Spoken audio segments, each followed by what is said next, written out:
Hello welcome to ज़रा हट के। मुबशर जैदी, ज़रार खोड़ो और वसअतुल्लाह ख़ान का सलाम कबूल कीजिए। आज कॉलिन डे है। आलमी सतह पर जो बड़ी ख़बर है वो यकीनन बरतानिया की ब्रेग्ज़िट जो कैंपेन है, यानी यूरोपीय यूनियन से इनखला, वो हो चुका है। उसमें ज़ाहिर है 2 साल लगेंगे अभी।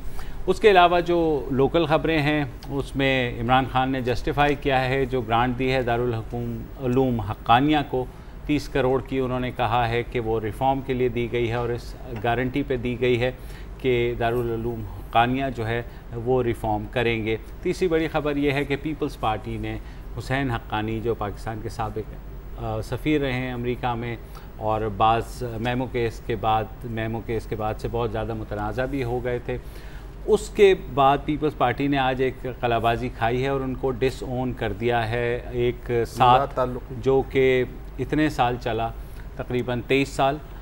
उसके बाद उन्होंने लाताल्लुकी का इजहार किया है। साथ ही साबिक़ सदर आसिफ अली ज़रदारी जो US सेनेटर हैं जॉन मैकेन, उनसे भी मिले हैं।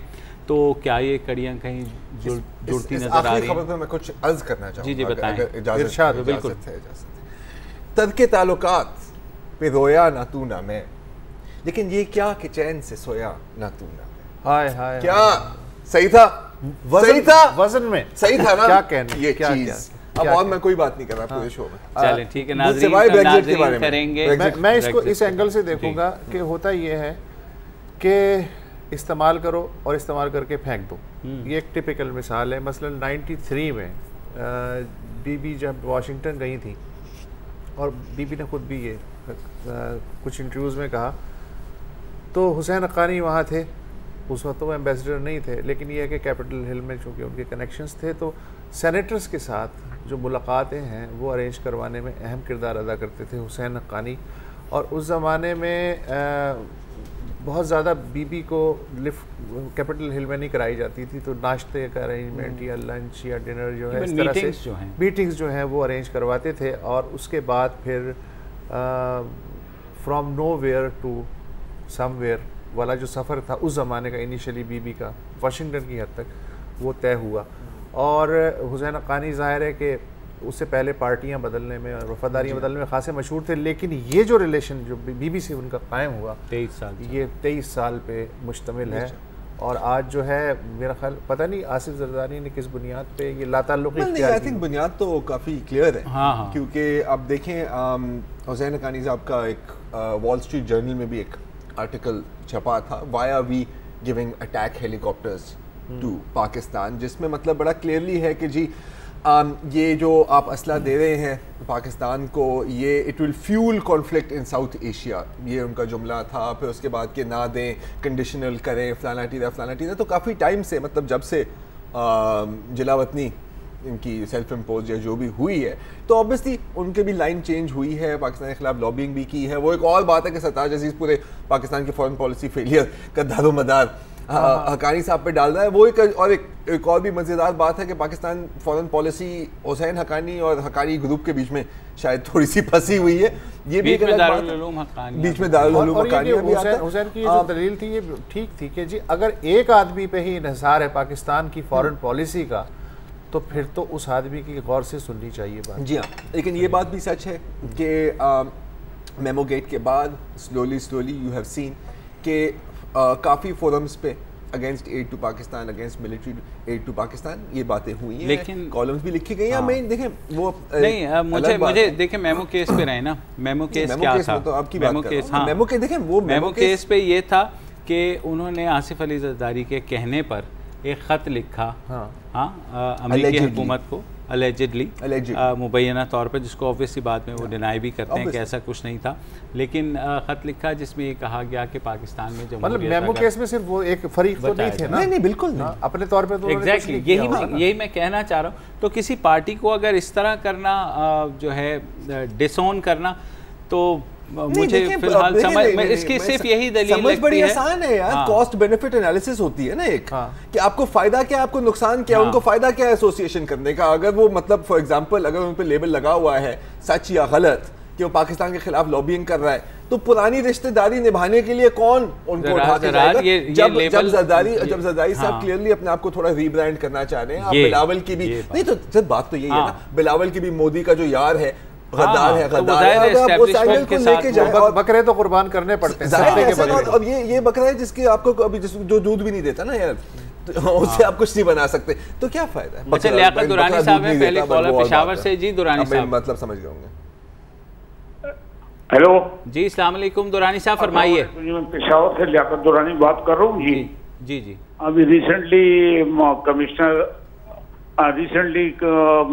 कमिश्नर आए थे, हाई कमिश्नर आए थे रिफ्यूजीज के जी, इस्लामाबाद आए थे। तो वो मेरा पॉइंट ऑफ व्यू ये है कि भाई वो सेंट्रल गवर्नमेंट ने क्या स्टैंड लिया, क्योंकि हम लोग यहाँ पेशावर में हैं तो we are facing the problem, refugees का प्रॉब्लम हम ज्यादा फेस कर रहे हैं। तो मैं ये पूछना चाहता हूँ कि इस वक्त स्टेटस क्या बना है, उनकी विजिट का क्या स्टेटस है?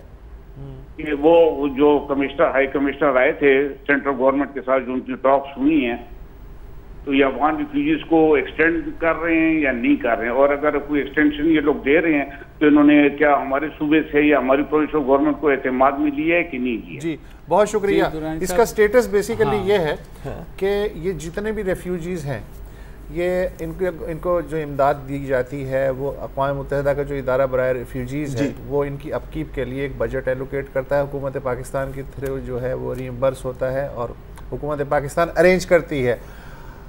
जो लॉ है इंटरनेशनल लॉ, उसके तहत आप किसी भी रेफ्यूजी को ज़बरदस्ती उसके घर में उसकी मर्ज़ी के ख़िलाफ़ नहीं धकेल सकते, तो मोस्ट लाइकली एक्सटेंड होती रहती है। इसीलिए इनकी मदद 30 साल हो गए हैं, तो 2 साल। लेकिन कभी कभी अगर वारदातें हो जाती है कि इस मुल्क में, तो चूंकि दिमाग गर्म हो जाता है, तो वो कहते हैं नहीं जी ये सारा कुछ रेफ्यूजीज़ की वजह से जाना चाहिए, नहीं जाना चाहिए।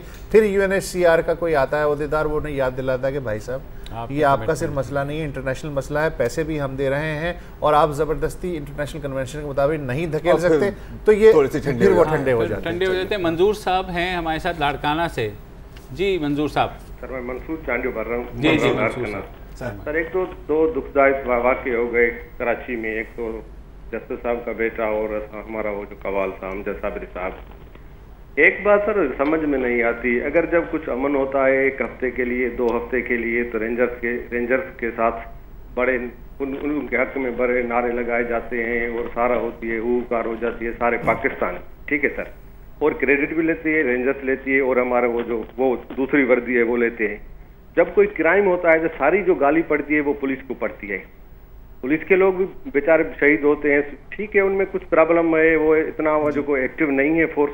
जब उनके शहादत होती है तो उनके साथ हमारा रवैया और हो जाता है। अगर कोई क्रेडिट लेता है तो वो दूसरी रेंजर्स वाले लेते हैं। और एक दूसरी बात यह सर है कि हमारा एंकर पर्सन साहब है, क़यामत में भी उन्होंने कोई डॉक्यूमेंट्री बनाई थी, वो उस पाकिस्तान में तो फौज भी उनके हवाले कर देनी चाहिए और इंसाफ जो चीफ जस्टिस भी उनको बना देना चाहिए। रेंजर्स का कोर कमांडर कराची में खासकर वो वहाँ लगाया जाए उनको। मैं देखता हूँ उनका प्रोग्राम, वो आपके प्रोग्राम के आगे चलता है, 10 बजे से 11 बजे तक चलता है। उनके हाथ में एक पन्ना पेपर होता है, उसकी वो कहते गालबन ये मेरे हाथ में पेपर है कि नहीं है, लेकिन जो वो दूसरे तबसरे करता है वो ऐसा करता है। आज भी उन्होंने कहा कि चीफ जस्टिस का बेटा है मेरे ख्याल में कराची में और खैरियत से, तो मेरे ख्याल में उनसे वो कंसल्ट करना चाहिए, रेंजर्स को भी और इदारों को, भाई कहाँ है मुझे हमारे पकड़ा दो और उनको बाजियाब करा दो। ये प्रॉब्लम है, हम कहाँ जाए वो सुनते हैं लोग। जी मंसूर साहब बहुत शुक्रिया, आपने जो बात की, मेरे ख्याल में पहली बात भी जो आपने की, सिचुएशन इतनी भी सिंपल नहीं है, हम सिंप्लीफाई नहीं कर सकते, लेकिन जाहिर सी बात है कि पुलिस के ऊपर भी हुई है सर, मतलब सिर्फ पुलिस की बहुत ज़्यादा, क्योंकि जाहिर है अगर आप ये चीज़ का क्रेडिट लेंगे तो उसके फेलियर का भी थोड़ा सा तो आप पे आता है, लेकिन हमें भी थोड़ा साबित होना चाहिए अनफॉर्चुनेटली इन कामों में। जहाँ तक ये जो दूसरी बात कर रहे थे, तो इस पर कुछ कह सकते हैं या अभी सेगमेंट का एंड ऑफ टाइम तो नहीं हो गया? मेरा ख्याल है उन्होंने बात मुकम्मल कर दी है, सेगमेंट का एंड ऑफ टाइम तो नहीं दे दिया है और हम आपसे बिल्कुल मुत्तफिक हैं। तो एहसानुल्लाह साहब सवाद से। जी एहसान साहब। अस्सलाम वालेकुम। वालेकुम अस्सलाम। मैं एहसानुल्लाह बोल रहा हूँ सवाद से। जी जी सर। जी मैं आपकी तवज्जो इमरान खान की तवज्जो जानी मौसूल कराना चाहता हूँ कि PTI और पीपल्स पार्टी और मुस्लिम लीग उम्मत जो है करप्शन हो तो हर किसी को पता है। लेकिन हमने इमरान खान से बहुत सी उम्मीदें वापस कर रखी थी। हमने इलेक्शन में उनके लिए कितनी दौड़ धूप की, इतना हर किसी के साथ लड़ाई झगड़ा, यानी हम उनको पाकिस्तान के आखिर उम्मीद समझ रहे थे। लेकिन KPK में जो करप्शन का बाजार गर्म है अभी ना, पूरी KPK में जो रोड की हालत है, अस्पतालों की, इनके वही पुराना, सब कुछ वही पुराना है। तो अभी आपने जो बताया कि 30 करोड़ का उन्होंने मदरसे को दिया है, तो ये वो भी अच्छी बात है। लेकिन यह कि वो अपनी सूबे की तरफ तवज्जो है, तो अस्पतालों की हालत बेहतर बनाए, कुछ रोड की, इतना करप्शन के बाजार करा मैं आपके लिए चक्कर लगाए इस बात भी हमारे इलाकों में। आपको यानी अंदाजा कुछ तस्वुर भी नहीं कर सकते। पार्टी और मुस्लिम लीग जिनके मुकाबले में कुछ भी नहीं है करप्शन में, हद कर दी इन्होंने करप्शन की। और आगे किसी को अगर मलेशिया के पास जाओ कोई मिलता ही नहीं है, आगे वज़ीर आला और इमरान खान तो दूर की बात है, बस हर तरफ करप्शन ही करप्शन है। तो खुदा इस पर थोड़ा तवज्जो है। जी बिल्कुल, ये एक तस्वीर का एक रुख है। पेशावर को देख के बहरहाल ये बात नहीं कही जा सकती, वहाँ इन्होंने इंतज़ाम अच्छा किया है, पुलिस की पेट्रोलिंग भी है, सफाई भी आती है, सड़कें वड़कें भी ठीक हैं। लेकिन पेशावर से बाहर असल मसला ये होता है कि कैपिटल तो शोकेस होता है, उससे बाहर के जो मसाइल हैं फिर इसी तरह जो अवाम है इसी तरह बयान करते हैं। तो ये सारा का सारा मसला ये है कि हुकूमत दारुल हुकूमत से बाहर भी होनी चाहिए सर। और अफसोस की बात यह है कि हम कराची में तो ये दुआ ही करते थे कि कोई हमें भी शोपीस बना दे किसी अच्छी चीज़ का। हम ये भी तो दारुल हुकूमत ही है ना सिंध का। हाँ, लेकिन कम से कम बद इंतज़ामिया में मसावात तो है ना सिंध में। हाँ एक अच्छी बात ये है। सही कह, लेकिन वहाँ ऐसा नहीं है। पेशावर बेहतरीन है और पेशावर से बाहर जो है मसाइल, लाहौर का भी यही कह सकते हैं। हाँ जी। अच्छा, एक छोटी सी ब्रेक लेनी है और ब्रेक के बाद दोबारा आते हैं। तो जिन मौजूआत पे हमने ब्रेक्जिट पे ज़रार बहुत बेचैन है, तो उस पर बात कर लेंगे।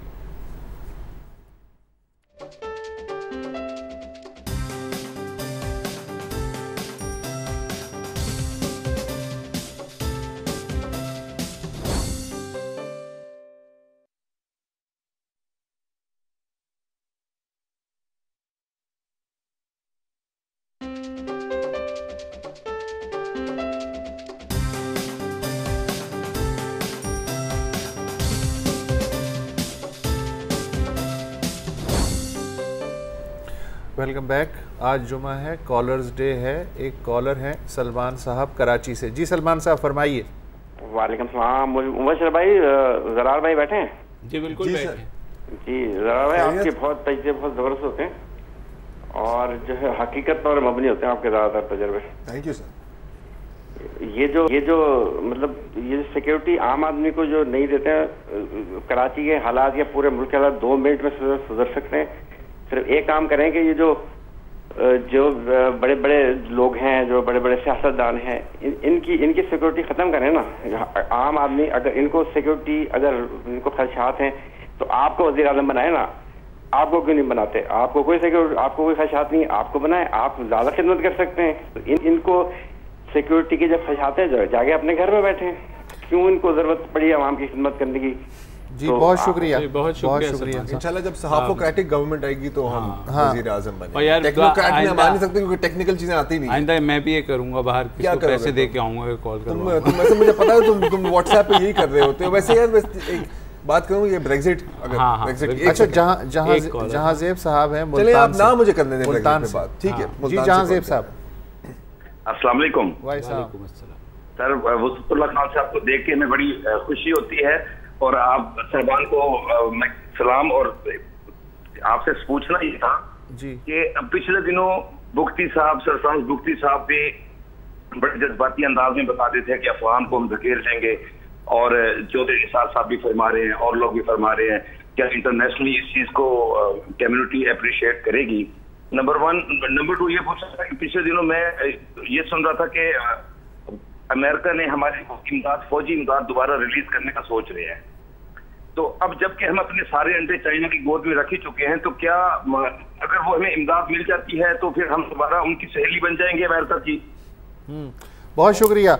जहाँ तक अब तक अफगान रेफ्यूजीज़ का मामला है तो इस पे हमने मेरा ख्याल पहले भी बात की है। अमेरिका की तरफ तो अमेरिका की जो बात है, अमेरिका की सहेली का क्या मतलब है? अमेरिका के साथ तो हमारे 70 साल से जो हैं वो भाई बहन वाले ताल्लुकात हैं, तो वो जारी रहेंगे।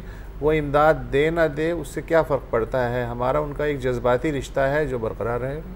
अच्छा चलिए ठीक है। लेकिन जहाँ तक उनका सवाल का जवाब देते मेरे भाई, जहाँ तक इमदाद की बात है तो वो कंडीशन उसमें लगा दी गई है, और कंडीशन वही है कि हक्कानी नेटवर्क के साथ पाकिस्तान के जो मुबैना ताल्लुकात हैं उसके बारे में कि अगर उसमें पाकिस्तान मुतमईन कर देता है अमरीकी हुकूमत को तो ये कंडीशन हटा ली जाती है। नामुमकिन है। हाँ, देखिए वो खुद ही मुतमईन होंगे। वो हाँ, जब होंगे तो होंगे, उनको जरूरत होगी हो जाएंगे, जब जरूरत होगी होंगे, और अब उनको जरूरत नहीं पड़नी। हाँ, ये भी मैं आपको नहीं, ये ना करें, ये ना करें। नहीं, the possibility is low, possibility is low. ऐसा ना करें। कोई सियासत में कोई चीज इंटरनेशनल पॉलिटिक्स में हर पे आखिर नहीं होती। इम्पॉसिबल नहीं ना है, करें, लेकिन अनलाइकली है। अच्छा, दुआ ज़हरा है लाहौर से जी। हेलो दुआ साहिबा, अस्सलाम वालेकुम। वालेकुम अस्सलाम। फर्स्ट ऑफ ऑल तो जी अमेजिंग शो, अमेजिंग होस्ट, मैं तारीफ तो क्या मेरे पास लफ्ज़ ही नहीं है, बहुत अच्छा शो है आपका, थैंक यू। सेकेंडली ये कि मैं देख रही हूँ 2 दिन से 3 दिन से, जब आपके शो पे वेंसडे को भी जब लोग कॉल करे थे, देर लाइक तब से कह रहे हैं जी हुकूमत ये करे, वो ये करे, फलाना ये करे। Everyone has to realize their own responsibilities, right? अगर मैं एक स्टूडेंट भी हूँ ना, तो जो मैं अपने लेवल पे कर सकती हूँ मुझे वो करना है। आप अगर होस्ट हैं, आप तो अपने लेवल पे कर सकते हैं, आपको करना है, आप कर रहे हैं, ठीक है। तो हमारी तो मैं कहूँगी पाकिस्तानी कौम है ना, दरअसल वो बहुत बेवकूफ़ है। हम होते हैं जो इस गवर्नमेंट को इलेक्ट करते हैं, क्या मुझे नहीं पता था ये क्या कर रही थी हुकूमत पहले? इट वॉज करप्ट बिफोर, ये पहले भी ऐसी थी, ये मैं ही थी जिसको नहीं पता था ये क्या है। जब आपने एक दफ़ा हुकूमत को इलेक्ट कर लिया है, अपनी गलती को माने सबसे पहले, और दूसरी बात इसके ऊपर स्टेप्स लें rather than playing this blame game. और सेकेंडली आप ब्रिटेन की एक मिसाल देख लें कि कितना लेवल ऑफ ट्रस्ट है हुकूमत को नेशन पर और नेशन को अपनी हुकूमत पर। और डेविड कैमरून इवन रिजाइन क्योंकि उसने कहा मैं नहीं ये कर सकूंगा। तो this is what we need to bring in Pakistan, ठीक है। We need to maintain this level of trust and we need to ensure our people कि हम ये कर सकते हैं।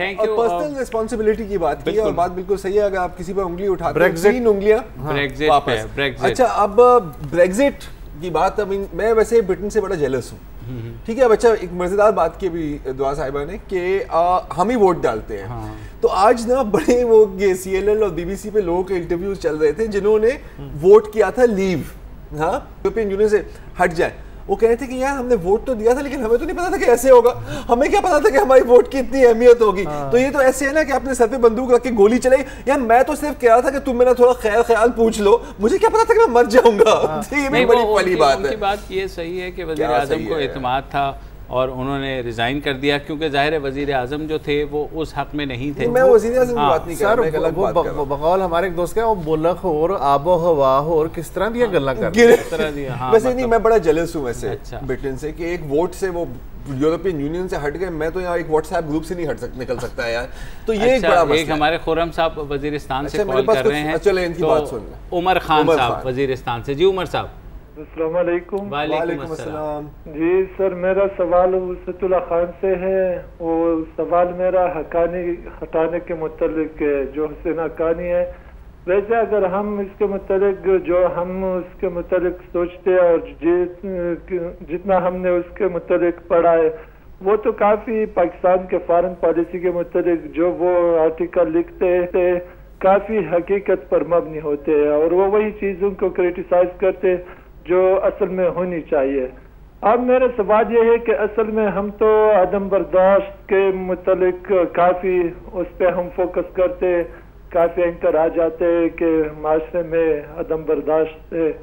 तो अब अगर पीपल पार्टी उसको इस तरह जल्दी हटा रहे तो हम क्या सोचते? वैसे मैं तो एक आम बंदा हूँ, तो अगर मेरे पॉलिटिकल पार्टीज भी इस तरह अदम बर्दाश्त के शिकार है तो वो हमें क्या सबक देंगे? कि अगर वो फर्ज कर, मैं जर्मनी का मिसाल देता हूँ कि जर्मनी में वो हिटलर ने जुल्म की तो वो फौरन आ जाते, यही है वो डे भी मना रहे हैं कि हाँ वाकई हमने जुल्म किया है।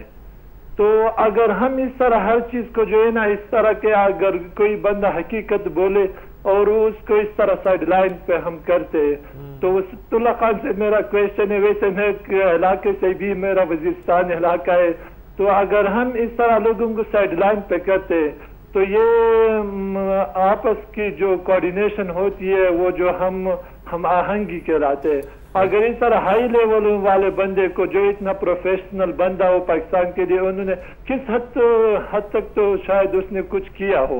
बहुत शुक्रिया, बहुत शुक्रिया। हाँ, मसला इनका जो है ज़ाहिर क्लियर है।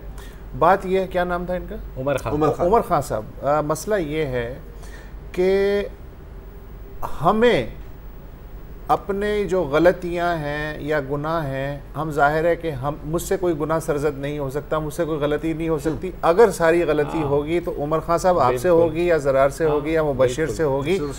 अच्छा, तो अब मसला ये है कि हमें चाहिए एक कुर्बानी का बकरा, एक स्केप गोट, एक सदक़े का बकरा, कि जिसके सर हम अपनी सारी गलतियां मंड के उसे सहरा में छोड़ दें और हम पाक साफ हो जाए। यार हमसे कोई गलती हो नहीं सकती।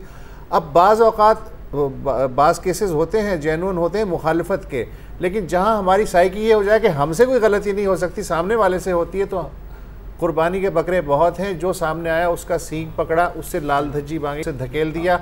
ये 70 साल से हो रहा है, ये हमारी नफ्सियात है।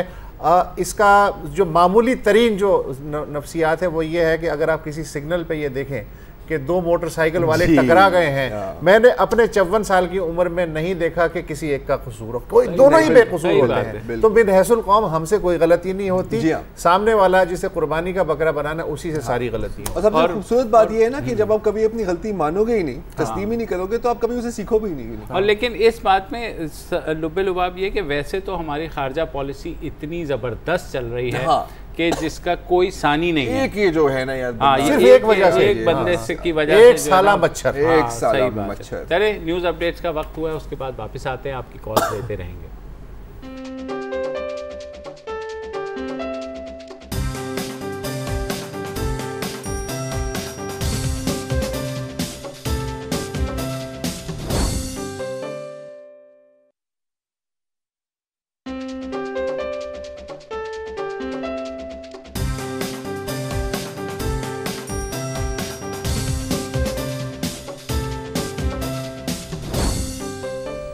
वेलकम बैक जी। और अब मैं चंद मिनट के लिए ब्रेक्जिट पर बात करना चाहूँगा। और ये क्या कि अभी नई ताज़ा तरीन फुटेज आई है हमारे पास कि अभी लंदन, जिसने 90% वोट रिमेन ही किया है, वहाँ पर क्या सूरत हाल है। प्रोड्यूसर साहब चलाएं, जरा दिखाएं एक दफ़ा लंदन में क्या हो रहा है। British capital. 5 of the world's leaders. Then every day from this. as they say, London has fallen. और जाहिर है कि इतनी बड़ी वाक़े के बाद सारी मीडिया लोगों दुनिया के हुक्मरानों से पूछ रही हैं कि जी आपको कैसा महसूस हो रहा है। तो व्लादिमीर पुतिन साहब से भी ये सवाल पूछा गया, तो ज़रा देखते हैं उनका क्या रिएक्शन था।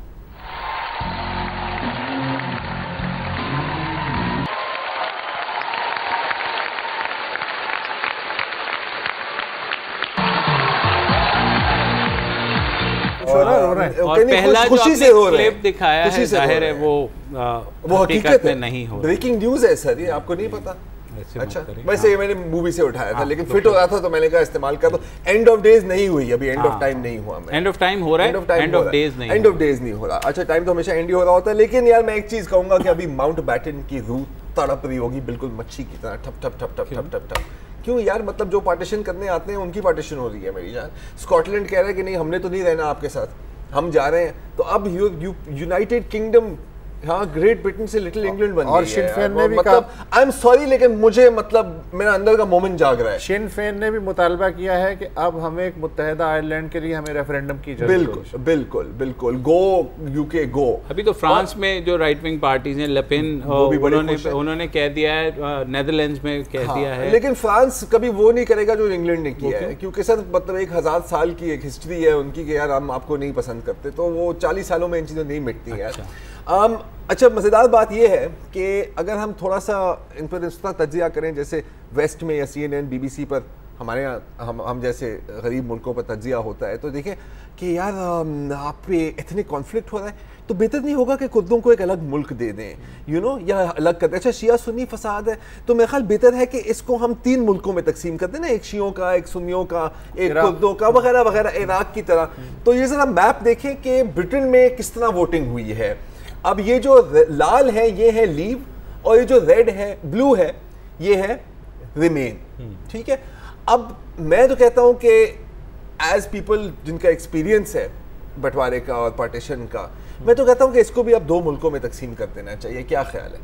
लेकिन ये जो मैप था ब्लू और रेड वाला, ये थोड़ा मुश्किल है क्योंकि इस तरह के बॉर्डर्स कैसे बनेंगे। तो एक हमारे दोस्त हैं, लेबनान से ताल्लुक़ है उनका, काल शारो, उनकी एक तजवीज़ है। मैं भी वो मैप भी आपको दिखाना चाहूँगा कि इसका किस तरह बंटवारा होना चाहिए। ये देखें, ये राइट पर है लीबिया और लेफ्ट पर है रोमेनिया।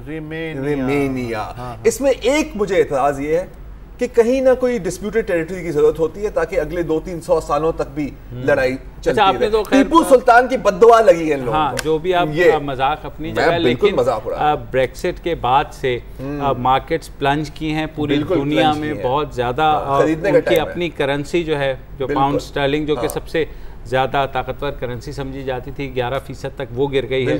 तो लेकिन आप जो इतने खुश ना हो, अभी 2 साल का प्रोसेस है, कोई बात नहीं। जो यूरोपीय यूनियन का आर्टिकल 50 उसके तहत जो तलाक का प्रोसेस है ना, वो बहुत तकलीफदेह है, इसलिए कि यूरोपीय काउंसिल और यूरोपीय पार्लियामेंट अपनी शराइत तय करेगी, उसके हिसाब से मुज़ाकरात होंगे। एक तरफ ब्रिटेन होगा, एक तरफ 27 मुल्कों के नुमाइंदे होंगे, फिर उन शराइत पे जाके तलाक होगी और 2 साल लगेंगे इसमें। इस 2 साल के दौरान क्या होना है, 20 लाख यूरोपीय यूनियन के जो बाशिंदे हैं वो बरतानिया में हैं, इतने ही बाशिंदे यूरोपीय यूनियन में हैं। फिर असेट्स की तकसीम, ग्रांट्स कौन सी रुकेंगी, कौन सी बच्चे किसके पास जाएंगे, फिर 27 ममालिक से अलग अलग निगोशिएशन।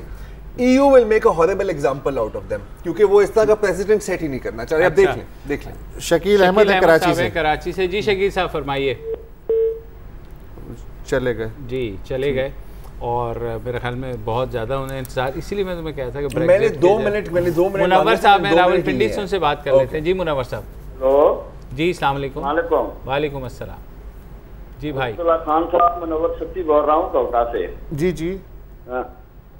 आप सर वसतुल्लाह खान साहब, ज़रार खोड़ो साहब और मुबशर जैदी साहब, आपका प्रोग्राम माशाअल्लाह बड़ा फिक्रअंगेज होता है। अमजद साबरी साहब और दीगर बहुत सारे लोग जो तारीख कराओं में मारे गए, उनके बारे में मैं कहूँगा कि हजरत शाह वलीउल्लाह ने अपनी किताब में लिखा कि अगर कातिल ना पकड़े जाएं तो समझो कि कातिल हुक्मरान है।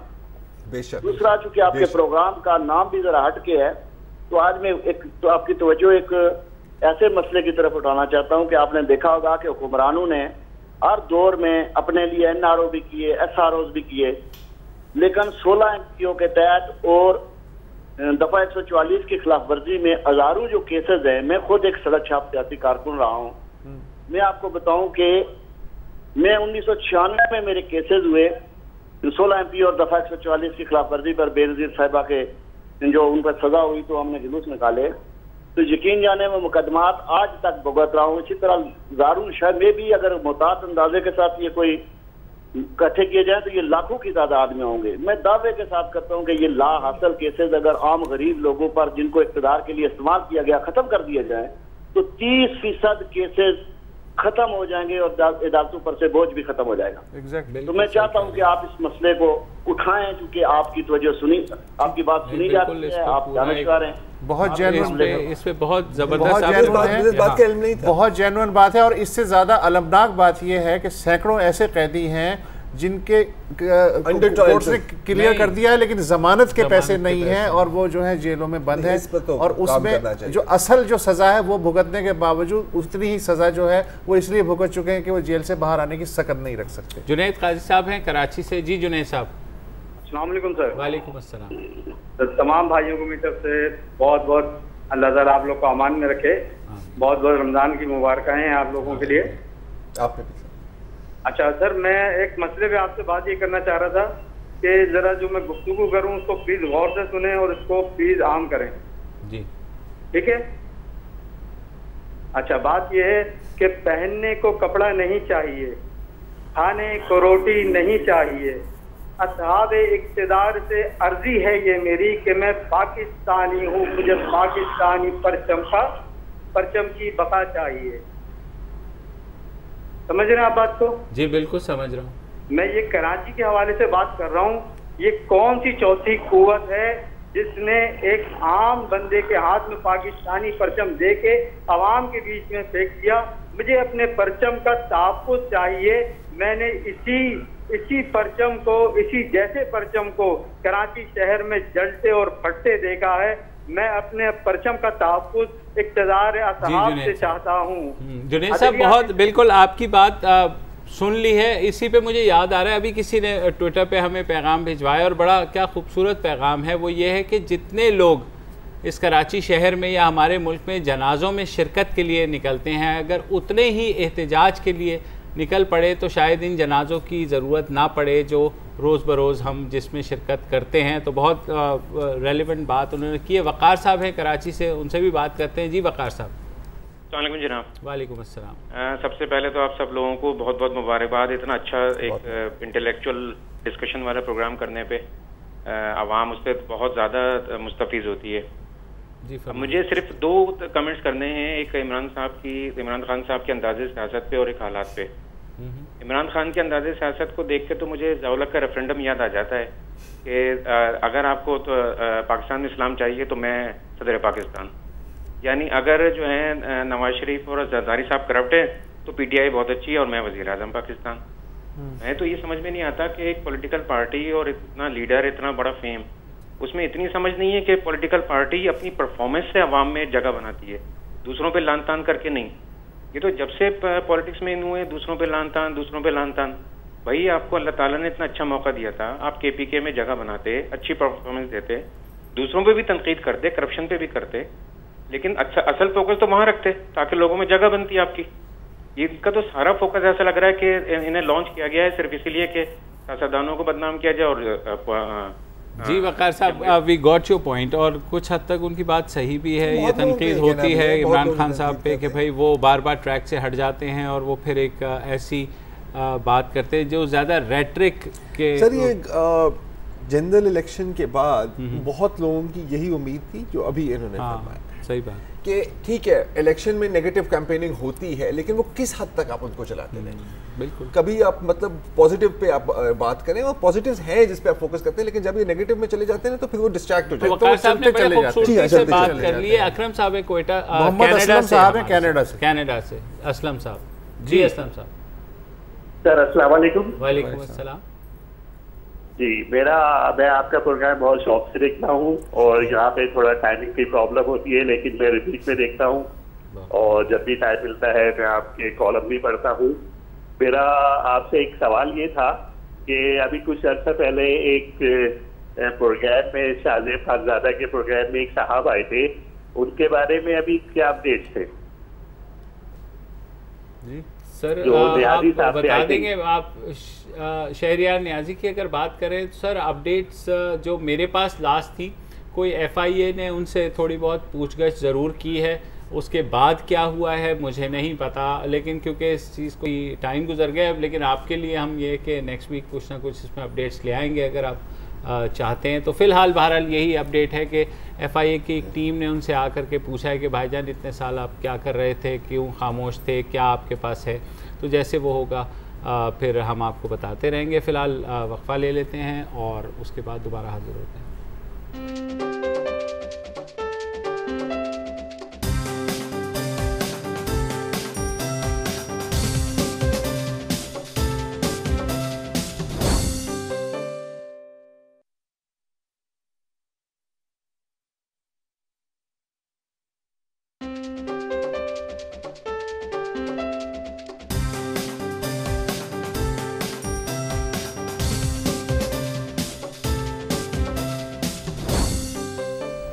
Welcome back. अभी बात हो रही थी ब्रेक्ज़िट की के बीच में हमारे साथी और सीनियर सहाफ़ी जो हैं इफ्तिखार अहमद साहब का फ़ोन आया है, वो भी कुछ बात करना चाह रहे हैं। तो इफ्तिखार साहब ओवर टू यू सर।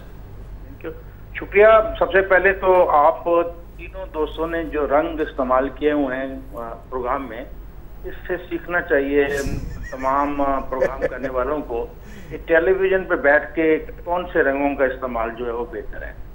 ये इसके पीछे पूरी टीम है सर हमारी, आपको पता नहीं है, हम ऐसे नहीं पहन मतलब बहुत ही गुड सिलेक्शन है और ऐसी टीम हमें तो नहीं मिल पाई, लेकिन आपको मिल गई, बड़ी सी बात है।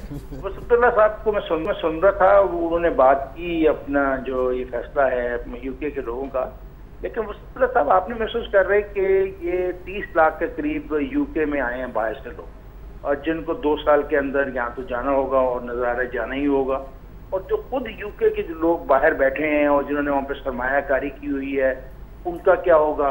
और जो आज ट्रम्प के साथ लोगों का रद्द-ए-अमल था अपना वो स्कॉटलैंड में जो कि already at the verge of, अब वो तो मुतालबा करेंगे रेफरेंडम में कि मैं लगा करो, तो ये कहीं ऐसा तो नहीं हम ट्रम्पिज्म का शिकार होने वाले हैं और एक अजीब किस्म का टर्मोइल आने वाला है पूरी की पूरी यूरोप के अंदर और इन इलाकों में? आपका तज्जिया इफ्तिखार साहब खासी हद तक दुरुस्त है। एक राइट का जोर है और अल्ट्रा राइट का पूरी दुनिया में जोर है, भले वो इंडिया हो, अमेरिका हो या यूरोपीय यूनियन के ममालिक हो, वहाँ अल्ट्रा राइट फोर्सेस जो हैं सेकंड या थर्ड नंबर तक तो पहुँच ही गई हैं। मसला ये है कि ये जो बरतानिया का मामला है, तो बरतानिया के बारे में किसी ने बहुत अच्छा आज सुबह तबसरा किया कि अब तक तो भाई बरतानिया डिवाइड एंड रूल की पॉलिसी बाकी दुनिया के साथ चलाते रहे, लेकिन अब खुद वो डिवाइड एंड रूल के तहत जो है उसका शिकार हो जाएंगे अपनी पॉलिसी का। अब डूम्सडे सिनेरियो रखना अच्छी बात है कि जी अब ये हो जाएगा, ये हो जाएगा। ज़रूरी नहीं है कि तमाम बातें जो हैं डोमिनो इफेक्ट के तहत बुरी ही होती रहें। ये भी हो सकता है कि जो यूरोपीय यूनियन है इस बहुत बड़े धचके से जब संभले कुछ महीने के बाद, तो वो अपने ऐसे कोई मैकेनिज़्म एडॉप्ट करे आपस में कि इस तरह की नौबत आइंदा ना आए, अंदरूनी तौर पे ऑटोनॉमी जो है वो भी बरकरार रहे और लोगों को ये ना लगे, हर मुल्क के लोगों को, कि ब्रसेल्स उन्हें डिक्टेट करा रहा है। तो मुझे तो उम्मीद है कि बाकी यूरोप जो है इससे सीखेगा। जहाँ तक बरतानिया का ताल्लुक़ है, मुझ नाचीज़ की ये राय है कि बरतानिया खसारे में रहेगा और उसकी सबसे बड़ी वजह यह है कि अब तक चाइनीज़ और जैपनीज़ जो इन्वेस्टमेंट है या बाकी जो मईशतें हैं वो सरमायाकारी करते थे बरतानिया में ताकि यूरोपीय यूनियन के लिए भी अपनी प्रोडक्ट्स वो बना सकें। अब जब बरतानिया यूरोपीय यूनियन का हिस्सा ही नहीं रहेगा तो वहाँ नया सरमायाकार कैसे आएगा? वो तो जाएगा जर्मनी और फ्रांस जो कि यूरोपीय यूनियन है, वो बरतानिया क्यों आएगा? और जब बरतानिया में सरमायाकारी कम होगी तो वहाँ बेरोज़गारी बढ़ेगी। और आपने इफ्तिखार साहब देखा होगा कि इस रेफरेंडम में जो सबसे ज़्यादा वोटिंग पैटर्न रहा है उसमें यूरोप से निकलने वाले जो वोट हैं उनमें 45 साल से ज़ायद लोगों की अक्सरियत है जो अपनी आधी से ज़्यादा ज़िंदगी बिता चुके हैं। 45 साल से नीचे के जो नौजवान है 70% ने कहा कि हम यूरोपीय यूनियन का हिस्सा रहना चाहते हैं, इसलिए कि पूरा फ्यूचर उनके सामने था। इन बुड्ढों ने इन नौजवानों का फ्यूचर बर्बाद करके रख दिया मेरे हिसाब से। और इसके साथ दो और एंगल्स भी हैं कि एक तो जहां पर तालीम का मेयाद ज़्यादा है शहरों में, वो सब वोट रिमेन है, ठीक है, बाकी सब वोट लीव है। जहां सबसे ज़्यादा इमिग्रेशन हुई है वहां पर रिमेन का वोट है। जहां कोई दूर दूर तक आपको कोई ब्राउन स्किन नजर नहीं आएगी, उन्होंने वोट लीव किया। जहां तक ट्रंप की बात की है इन्होंने, तो एक मैं इजाफा करना चाह रहा हूँ, इनफैक्ट मैं आपको चीज दिखाना चाहूँ, बोरिस जॉनसन साहब है जो फॉर्मर साबिक मेयर रहे लंदन के, और वो बड़े ट्रंप सपोर्टर हैं। तो जरा देख लें कि उनमें सिमिलैरिटी क्या है। ये एक साइड पे ट्रंप है और एक साइड में बोरिस जॉनसन है। वैसे साहब आप भी जरा देखें मुड़ के, कोई चीज़ आपको मिलती जुलती लग रही है इनमें वैसे? हाँ ठीक है, थोड़ा अब अगली किस्त आप स्कॉटलैंड की देखिएगा। सिमिलैरिटी तो इनकी पॉलिटिक्स में भी होगी कि उसके बाद बाल अवाम के खड़े होंगे और जो है इनके बाल बैठ जाएंगे जैसे ये पावर में। वैसे क्या तस्वीर बनेगी? Prime minister Narendra Modi, president Trump और prime minister Boris Johnson and president Sadiq Khan of Londonistan, जब इंशाल्लाह वहाँ पे पार्टीशन होगी। ये ज़रार ने एक इतनी ज़बरदस्त बात की है कि इसके बाद मुशायरा ख़त्म। बिल्कुल, अब मंडे तक आप आराम कीजिए और हम भी आराम करते हैं। मंडे को दोबारा मुलाकात होगी, तब तक इजाज़त दीजिए। खुदा हाफिज़।